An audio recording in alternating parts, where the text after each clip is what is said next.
I don't know about you, but my kitchen table is always a busy place. I love my family, I love food, and I love inviting people into my home to sit with us at the kitchen table. I invite people who have a different perspective on different issues, and it never ceases to amaze me how much we can learn from those who join us at our table. I learn how little I really know about different things, and I learn how vast Jesus' love is for us. I learn how wide open people's hearts are for the good news of the gospel, and at our kitchen table, we have great talks on gospel transformation and how it affects our everyday life. Being in community and inviting people into your life to sit at your table not only opens your mind, but it helps you feel connected in Christ. I want to be the first to welcome you to our kitchen table. Hey everyone, welcome to another episode of Kitchen Table Talks. In today's episode, we're going to be talking about mental health, and I'm joined here by Emily. So I'm going to let her introduce herself because I don't want to butcher any of the certification she has. So Emily, if you could introduce yourself for us. I'm Emily Kirby. I am a licensed professional counselor, and I've been doing this for almost 16 years. Which for me is amazing because to be in any job that long is incredible. But thank you so much for joining us. Sure. And for talking about this. We're just going to be talking about kind of stigma surrounding mental health and in the church as well as in the secular world and about counseling and stuff. So I really appreciate it. So Tana, tell us how you came to be a counselor. It kind of came roundabout. I wasn't one of those kids that, I'm going to be a doctor, I'm going to be a lawyer. If anything, I was the kid saying, I'm going to be a dancer and a singer when I grew up. I didn't have any sort of concrete plans for anything. And so in high school, I was kind of open to suggestions. What do you think I should do? What career path do you see me in? And somebody told me, oh, you should be a counselor because you're a really good listener. And I said those famous words that you're not supposed to say, never would I do that. I don't want to listen to people's problems all day long. So I said that, and then here I am.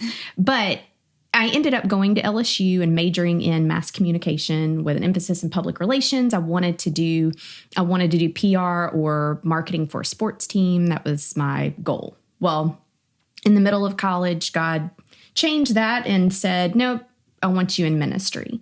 So that's what started me on the path.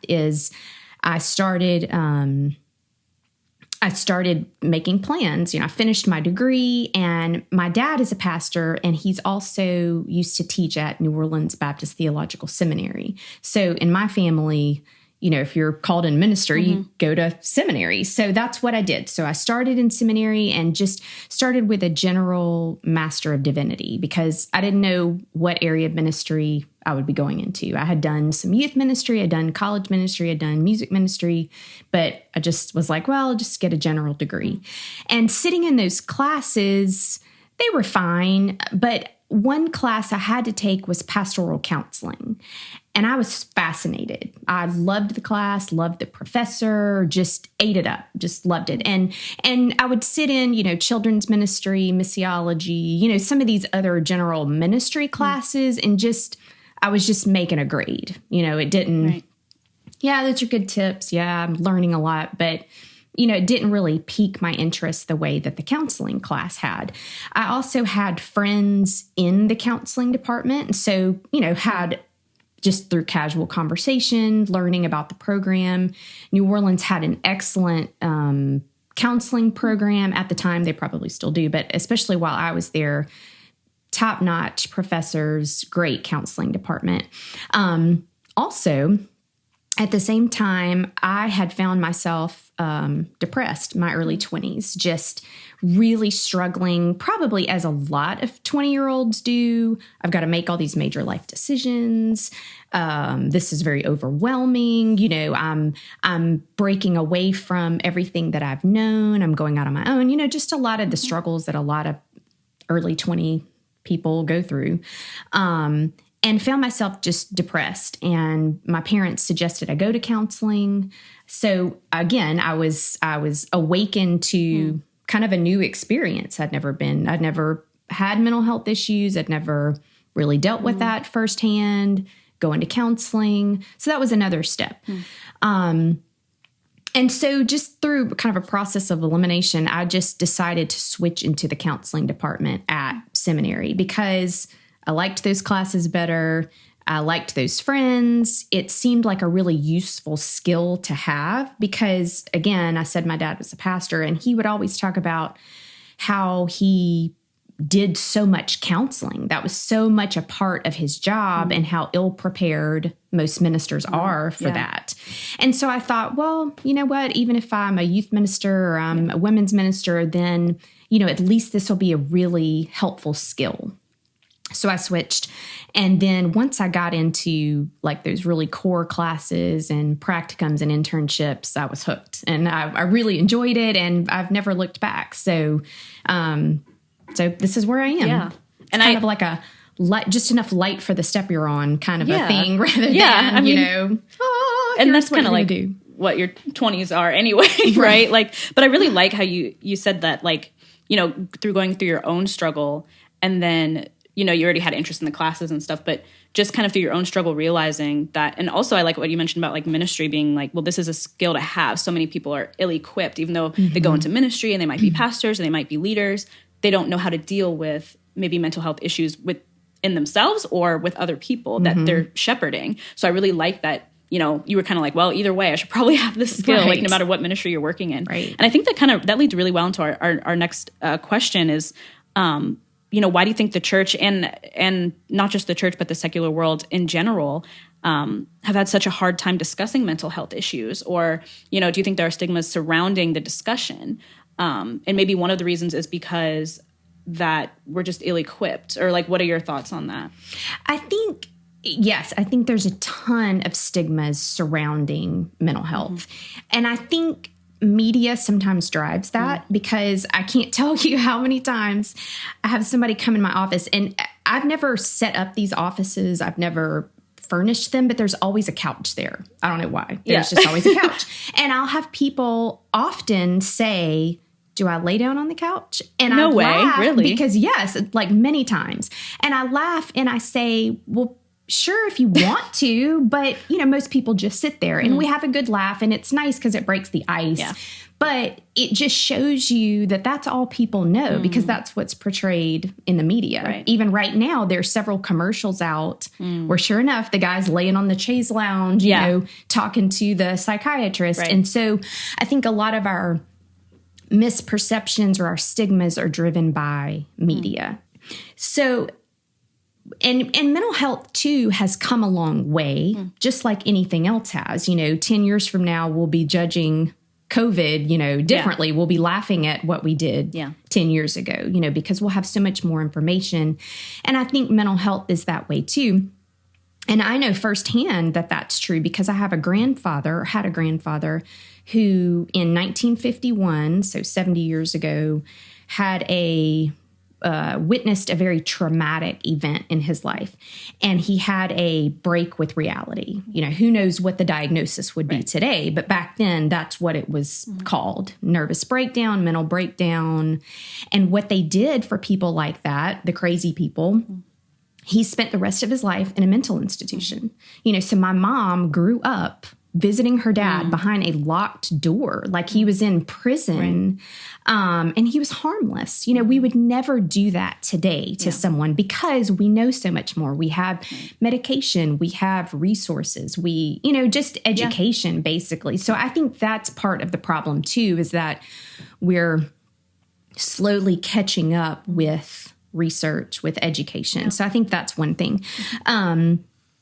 I think sometimes we think mental health issues are only for the crazy people, that, well, I'm normal. I don't have those issues. And what I always say is I don't see crazy people. I see normal people with normal everyday problems. And you think about even mental health issues. I mean, we all struggle with, maybe marriage or family or career issues. We all struggle with things like that, but even mental health issues. When I started my degree, one of the classes we had to take was mental disorders. You're learning about the symptoms, how to diagnose mental disorders. And the professor warned us and said, now you're going to diagnose yourself with many of the things that you're reading.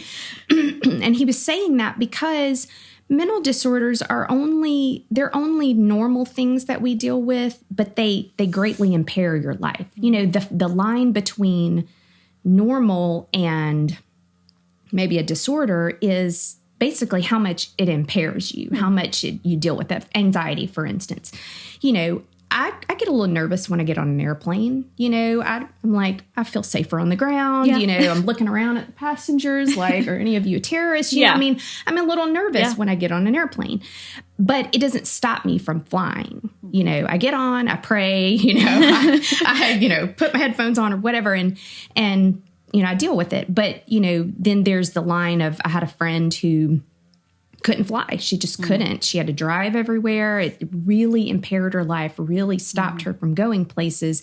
And so, that's the way I look at mental disorders. We all have tics. We all have our weird things, like, with germs. We don't go to Chuck E. Cheese very often because I'm like, that's the germ factory in my mind, but it doesn't stop me from being able to enjoy a lot of things in life, So they're just, I think we see them as these are crazy people, and that's just not true. I think another thing is people don't want to ask for help. We're stubborn and prideful. We can read that in the Bible and know that that's true. And I think as Americans in general, culturally, we value things like autonomy and individuality and the self-made man. We don't, which those are fine values, but it doesn't lend us any help when it comes to asking for help, needing help. We don't like to look weak, right? That's what a lot of people will say. I don't want to admit this. I don't want to go to a counselor because it makes me look weak. And again, nobody likes to look that way. I don't like to look that way. I like to look like I have it all together, So we don't like that. And we're ashamed. We feel like we've done something wrong. Something's wrong with us. We're weird. And again, I can't talk this morning, but I definitely identify with that because when I went to counseling, I felt that way. It was weird. It was uncomfortable. I was not used to sharing deep, intimate things that I'd never shared with anybody else before. It was uncomfortable. And then especially when the counselor said, I think you're depressed. I remember that feeling of shame just washing over me. And I had a friend that knew I was going. And so, then I had to report back. Right. Well, what'd she say? Well, she said I was depressed, and just remember thinking, I don't even want those words to come out of my mouth. So I identify with that feeling of shame, of not wanting to admit that you don't have it all together. It's hard. It's really hard. Another thing I think is people think that it's not real. Mental health really, you're just suck it up, just pull up your bootstraps, or you're sad, or you're just having an off day. Right, exactly. You're weird, or it's you're weird or crazy. There's either normal or there's crazy. Right. Well, that's not true. And I know I did that. I had a friend in college who was depressed, had all the classic symptoms, although I didn't know it. And I remember telling his roommate, like, what's his problem? Get out of it. Come on. What is your deal? I had no compassion whatsoever for that guy. And I'm so thankful that the Lord allowed me to be depressed because I'd probably still be that counselor. I would be a terrible, terrible counselor. Might not be 16 years in. Oh, it would be awful. Nobody would ever want to come to me. In fact, there's an old skit with Bob Newhart where he's a counselor, and everybody that comes to him, his classic response is, well, stop it. Just stop it. And while it's funny, I mean, I would have been that counselor. I would have had zero compassion. And that's how a lot of people are, I think, that they don't think it's real. Yeah. If you've never suffered a panic attack, you have no clue what that's like. Yeah. If you've never dealt with OCD, you have no clue what that's about, that it's not just something you can stop or turn off or turn on. It's difficult. So I think people have that impression. And then with church, I think you have some added pressure there. I think we feel like once we know Jesus, we shouldn't have problems. Yeah. We shouldn't struggle. And, you see that in the disciples. There's a blind man. They ask Jesus who sinned, him or his parents. And Jesus is like, no, that's not at all, what's going on here. And so I think we see it then that was obviously a belief held. Yeah. But I think we still see it now where I shouldn't struggle with my marriage. I shouldn't struggle with parenting. I shouldn't ever be depressed. If I know Jesus and, I'm going to heaven, why should I ever be depressed? Right. The Bible tells me not to be anxious. So I'm ashamed that I'm dealing with anxiety. Yeah. So I think we've got some of that misperception too. When the Bible clearly tells us, Jesus said, you're going to have trouble. In this world, you're going to have trouble. Yeah. We see that. We see Paul with the thorn in his side. We see Timothy with the, Paul telling him to drink a little wine for his stomach. We have ailments. We have things that are going on. And something else that I forgot to mention is I think sometimes we think that physical things and mental things, we put those in two different categories. If I have cancer, nobody's looking at me saying, it's your fault. Just get over it. Why can't you, go exercise and that cancer will go away, right? Nobody's looking at physical ailments that way. Right. But we look at mental ailments that way. And, again, I think in the church, we're bad about doing that, saying, well, okay, it's okay if I have cancer, but I can't struggle with anxiety. I can't struggle with OCD or bipolar or schizophrenia. Those are, we tie those to spiritual issues. And sometimes they might be. Sometimes we might have wrong beliefs or wrong actions, or we need somebody to help us. Okay, well, let's tweak our thinking or let's right our behavior, whatever it is. But sometimes it's things that we just can't. Yeah. We can't fix on our own. It's not our fault. Yeah. And then the other thing I think is that sometimes we can't be ourselves at church. We feel judged. Yeah. It should be a place where we can come and be ourselves. But I think a lot of times we don't feel that way. We feel like, well, if I really was myself, who knows what people would think of me? We can fight all the way to church and we step out of that car and we put the smile on and act like everything's okay. So I think as a society, we have trouble talking about it, but in the church especially, we sometimes struggle. You know? And I think that's really interesting what you said about we like to categorize physical versus mental issues. And I think a lot of times, we hear prayer requests all the time when people come to church and they have a prayer request for something that's physical, but we rarely hear about someone coming in and being like, hey, I was just diagnosed with bipolar and what do I do with that? Because I think, like you were saying, there is shame in it, as well as, well, I shouldn't be struggling with this because I'm a Christian and God says that he is my strength and I shouldn't be having this issue. And it's I just love the way you put it, that it's the same thing, like physical and mental. God said that we would have struggles in this world. That's what Jesus said, before he went to the cross. That was one of the things he was like, you will have tribulation in this world. So I just think that's a really good way to put it for people to understand that they're different, physical and mental, obviously, but in the same vein, they're really similar. I mean, Jesus didn't come outwardly and say, you're going to have mental issues, but it comes with the territory, right? It just comes with the sinful world that we live in. It's not a product of anything else but sin, and everything stems from that. So of course we're going to have both. So I really like the way that you put that.